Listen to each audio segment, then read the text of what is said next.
यूं ही नहीं होती हाथ के लकीरों के आगे उंगलियां।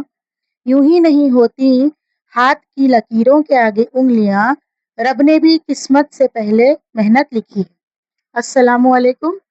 Welcome to my channel teacher empowerment. आज हम लर्निंग में दूसरी थ्योरी के बारे में देखेंगे। ये दूसरी थ्योरी का नाम है क्लासिकल कंडीशनिंग, या फिर हम इसे क्लासिकी मशरूतियत भी कहते हैं। तो इस थियरी को पेश करने वाले साइंटिस्ट का साइकोलॉजिस्ट का नाम है आइवन पॉलो। ये एक रशियन फिजियोलॉजिस्ट थे। इनको नोबेल प्राइज दिया गया था 1904 में, क्योंकि इन्होंने एजुकेशनल फील्ड में बहुत ज्यादा कंट्रीब्यूट किया था। इसमें जो है एक नेचुरल स्टिमुलस, इसका मतलब मेन कॉन्सेप्ट ये है कि एक नेचुरल स्टिमुलस को और एक न्यूट्रल स्टिमुलस को जब हम मिला देंगे तो नेचुरल रिस्पांस होता है उसके बदले में। तो इस थियरी का और दूसरे भी नाम है, also known as respondent conditioning और पॉलोवियन कंडीशनिंग। इसमें इन्होंने एक डॉग के ऊपर एक्सपेरिमेंट किया था। देखिए, इसमें जो है कुछ टर्म्स हमको अच्छे से समझने होंगे, जैसे कि कंडीशनड स्टिमुलस, यहाँ पर सॉरी अनकंडीशनड स्टिमुलस। यहाँ पर अनकंडीशनड स्टिमुलस क्या है? फूड है। ये क्यों है मैं आगे समझाऊंगी इसको। इसके बाद देखिए अनकंडीशनड रिस्पॉन्स। अनकंडीशनड रिस्पॉन्स क्या है? सलाइवेशन, यानी कि लुआब का निकलना। उसके बाद आता है कंडीशनड स्टिमुलस। कंडीशन स्टिमुलस क्या है? यहाँ पर बेल है, एक घंटी। कंडीशनड रिस्पॉन्स क्या है? Salivation in response to the conditioned stimulus. ठीक है, तो अब हम इसे डिटेल में पढ़ेंगे कि इन्होंने क्या एक्सपेरिमेंट किया था। देखिए, इन्होंने एक डॉग को भूखा रखा, और भूखा रखने के बाद उस डॉग को क्या किया उन्होंने, एक लेबोरेटरी में टेबल से इस तरह बांध दिया कि वो बिल्कुल हिल ना पाए। और उन्होंने ऐसा उसे सेटअप किया था कि उसके जबड़े में से एक नाली गुजरती थी, और वो नाली में जो है सीधा मेजरिंग से जार को अटैच थी। तो अगर उसके मुंह से जो भी लुआब निकलता था, उस नाली के जरिए वो मेजरिंग जार में जमा होता था, और उसमें वो उसको मेजर करते थे कि कितना लुआब निकला। तो इसमें 3 फेजेस हैं। पहला है बिफोर कंडीशनिंग, यानी कि कंडीशनिंग मशरूतियत के पहले वाला। फिर ड्यूरिंग कंडीशनिंग, मशरूतियत के दौरान वाला। और आफ्टर कंडीशनिंग, मशरूतियत के बाद वाला। तो देखिए, ये एक्सपेरिमेंट को पहले हम समझेंगे। उन्होंने क्या किया, डॉग को मेज से बांधने के बाद उसके सामने, क्योंकि वो पहले ही बहुत भूखा था, उसके सामने जो है खाना लेकर आए। देखिए, यहाँ पर खाना क्या है? अनकंडीशनड स्टिमुलस है। अनकंडीशनड स्टिमुलस इसलिए कहते हैं क्योंकि ये नेचुरल स्टिमुलस है। ये इस खाने को देखते ही वो क्या करता है, उसका लुआब निकलना शुरू हो जाता है, सलाइवा निकलना शुरू हो जाता है, और वो उस सलाइवा को मेजर करते हैं कि कितना सलाइवा निकला। उसके बाद वो क्या करते हैं, एक घंटी लेते हैं, एक बेल लेते हैं, और उसको उस भूखे डॉग के सामने जो है रिंग करते हैं। तो वो देखिए, ये क्या है? ये आर्टिफिशियल है ये। घंटी बजाने से उसे लॉक क्यों आएगा? वो तो भूखा है, उसको क्या चाहिए? उसको फूड चाहिए, खाना चाहिए। खाना दिखेगा तो वो रिस्पॉन्स करेगा। घंटी बजाने से वो कोई रिस्पॉन्स नहीं करता। तो ये जो है यहाँ पर कंडीशन स्टिमुलस है, जिसके लिए वो कोई रिस्पॉन्स नहीं करता। ये जो है पहले की कंडीशनिंग है, बिफोर कंडीशनिंग। उसके बाद देखिए ड्यूरिंग कंडीशनिंग। क्या होता है ड्यूरिंग कंडीशनिंग? कि वो अ, खाना लाते हैं और घंटी बजाते हैं, मतलब एक साथ करते हैं। घंटी बजती है, खाना आता है, घंटी बजती है और खाना आता है। तो डॉग क्या करता है, खाने को देखते ही उसे मुँह से लुआब निकलना, सलाइवा निकलना शुरू हो जाता है। तो इस सलाइवा को वो मेज़र करके देखते हैं। उसके बाद वो फिर दूसरी बार भी ऐसे ही होता है। घंटी बजती है और खाना आता है। दूसरी बार भी क्या होता है, डॉग के मुँह से जो है सलाइवा निकलना शुरू हो जाता है। फिर तीसरी बार, चौथी बार, 5वीं बार, 10-20 बार करने के बाद वो क्या करते हैं, एक आर्टिफिशियल स्टिमुलस और एक नेचुरल स्टिमुलस को उन्होंने आपस में जोड़ दिया देखिए।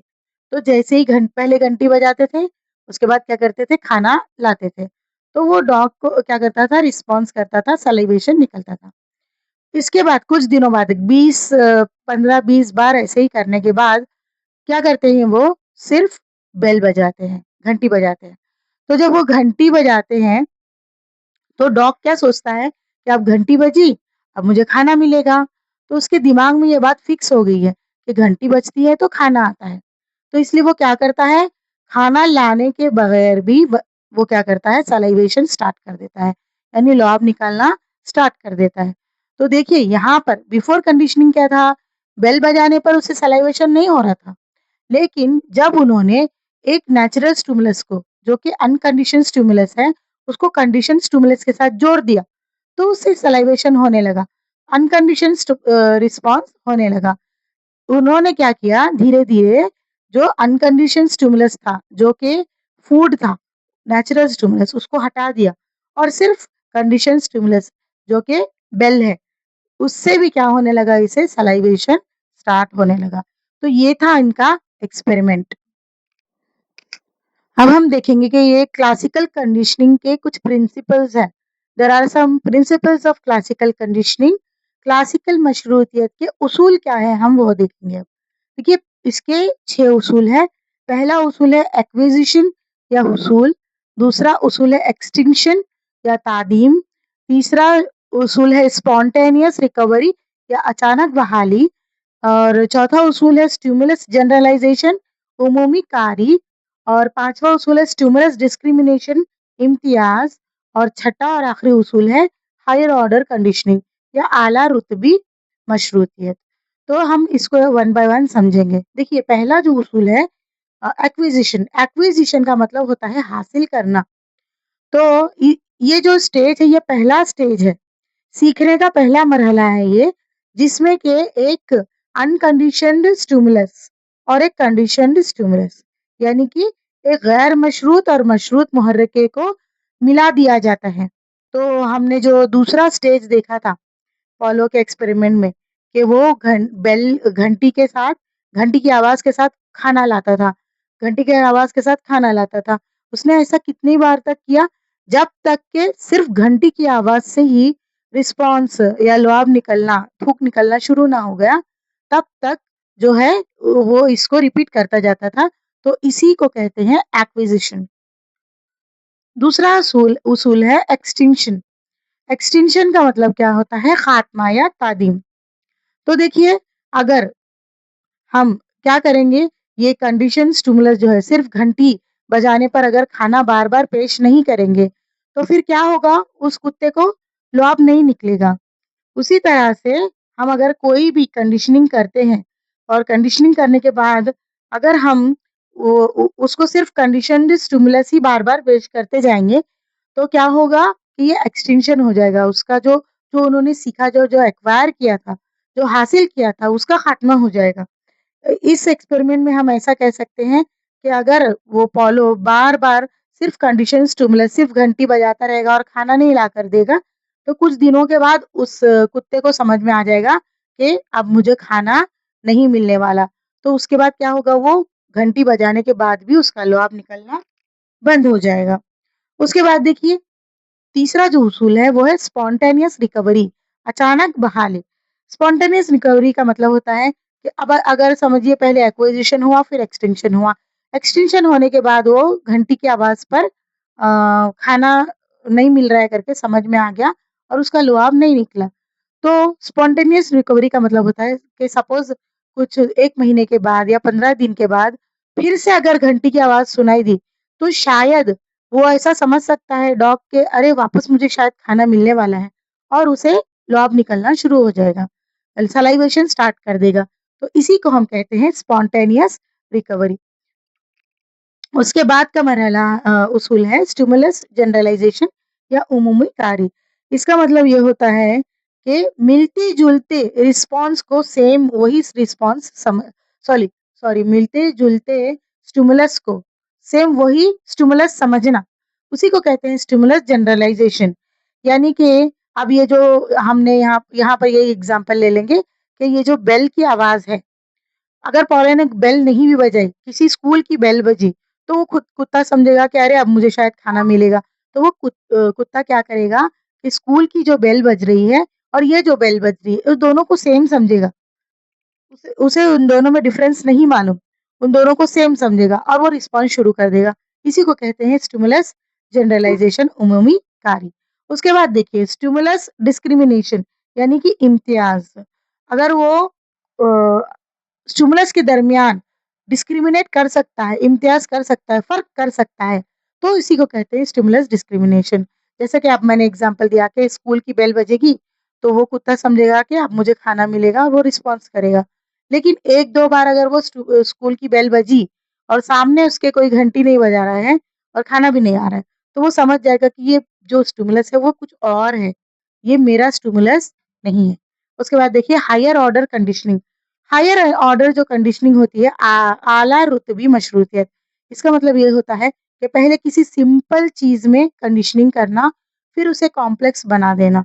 जैसे कि अगर यहाँ पर घंटी की आवाज़ के साथ वो खाना मिल रहा है, उसके बाद सिर्फ़ घंटी की आवाज़ पे ही उसे रिस्पॉन्स करने लग रहा है। तो इसके साथ-साथ ताली बजाना या फिर सीटी बजाना, ऐसे 2-3 और स्टिमुलस को ऐड करें, तो वो हायर ऑर्डर कंडीशनिंग बन जाती है। अब हम देखेंगे कि क्लासिकल कंडीशनिंग के क्लासरूम इम्प्लीकेशंस क्या-क्या है। What are the classroom implications of classical conditioning? जैसे कि हम कमरे जमात में उसको कैसे अप्लाई कर सकते हैं, कैसे अप्लाई कर सकते हैं। तो उसके ये जो है पहला जो है गुड हैबिट है, यानी कि अच्छी आदत का बच्चों के अंदर डालना, बच्चों के अंदर अच्छी आदत डालना।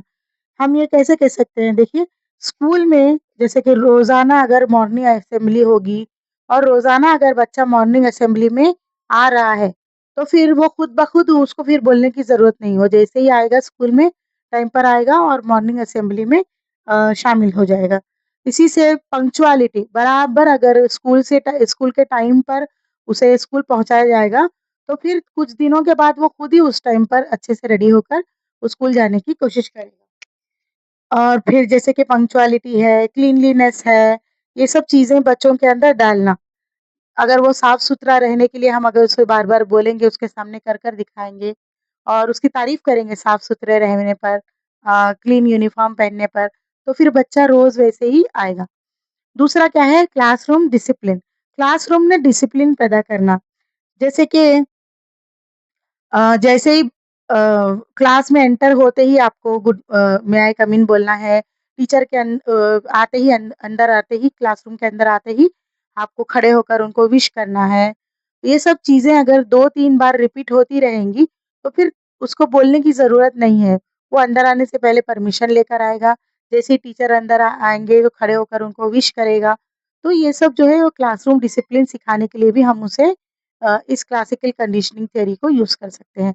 उसके बाद आता है एलिमिनेटिंग बैड हैबिट्स, यानी कि बुरी आदतों को छुड़वाना।